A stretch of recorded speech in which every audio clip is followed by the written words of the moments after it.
ውስጡ ያው ጨለማ ነው፣ ማብራት ስለሌለ መቅሪቡ ጋር ነበር እኔ የሚቀረጽኩት።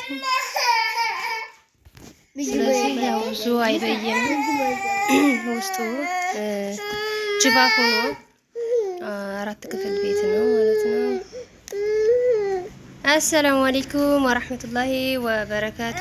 ውድና የተከበራችሁ የሙነይማ ቻናል ቤተሰቦች እንዴት ናችሁ? አልሐምዱሊላህ ሰላም ነን። እናንተም ሰላማችሁ ብዝት ይበል። ዛሬ ይዤላችሁ የመጣሁት የሚሸጥ ቤት ነው። ዲሌ ሮቃ ማለት ነው።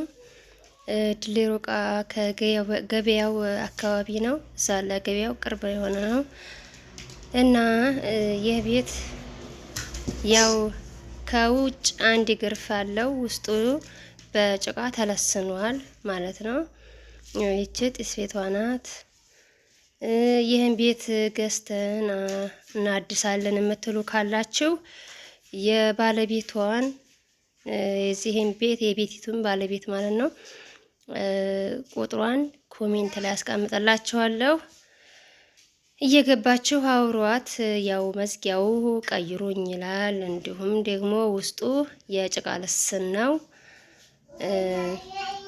ይሄንን ገዝተን እናስተካክላለን የምትሉ ካላችሁ 4 ክፍል ቤት ጅባፍ 4 ክፍል ነው። ውስጡ ደግሞ ሁለቱ ማሁን የኔ ቤት በዚህ ወደዛኛው ክፍል ለመሄድ የተገናኘ ነው። ይሄንን እንደዛ ማድረግ ትችላላችሁ። እንዲገናኝ ከፈለጋችሁ ውስጡን በር ማድረግ ትችላላችሁ፣ በመሃሉን ከፍታ ማድረግ ትችላላችሁ ማለት ነው።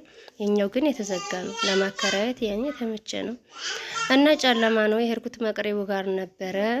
ስለዚህ ውስጡ ብዙ አልበየንልኝም። ሰው ስለሌለው ማብራት ስለሌለው ለዛ ነው። እቻ ጉልዋ ትታያችኋለች። ካርቶን ምናምን ያለበት እዚህ ድረስ ነው። ካታች በፊት ለፊት ቦታው ያለው ማለት ነው። በጎን ደግሞ እንደምታዩት የሳሩ ቤት ይታያችኋል። ለሱ በታች በጎን ትልቅ ሰርቪስ የሚያሰራ ቦታ አለው። በዚህ በኩል ማለት ነው እንደምታዩት ትልቅ ሰርቪስ ያሰራል። እና ይህን ቤት መግዛት ለምትፈልጉ ገዝተን እናሳድሳለን የምትሉ ካላችሁ ጠብዓን ያወደሱኝ ይላል። እሱም በግልጽ ነው የምነግራችሁ። ብዙ የሚታደስ ነገር አለው። መዝጊያው ብያችኋለሁ፣ ጢስ ቤቱ፣ የተለያዩ ነገሮችን ያው። ስለዚህ ገዝተን እናድሳለን የምትሉ ካላችሁ ልጅቷን ታወሯታላችሁ። ቁጥሯን የመጀመሪያው ኮሜንት ላይ አስቀምጠላችኋለሁ። ዋጋ ደግሞ የምትባባሉት እሷ ጋር ነው። ይሄን ያህል አላለችኝም ለኔ። ያው እሷ ጋር ትጨርሳላችሁ ዋጋውን ማለት ነው።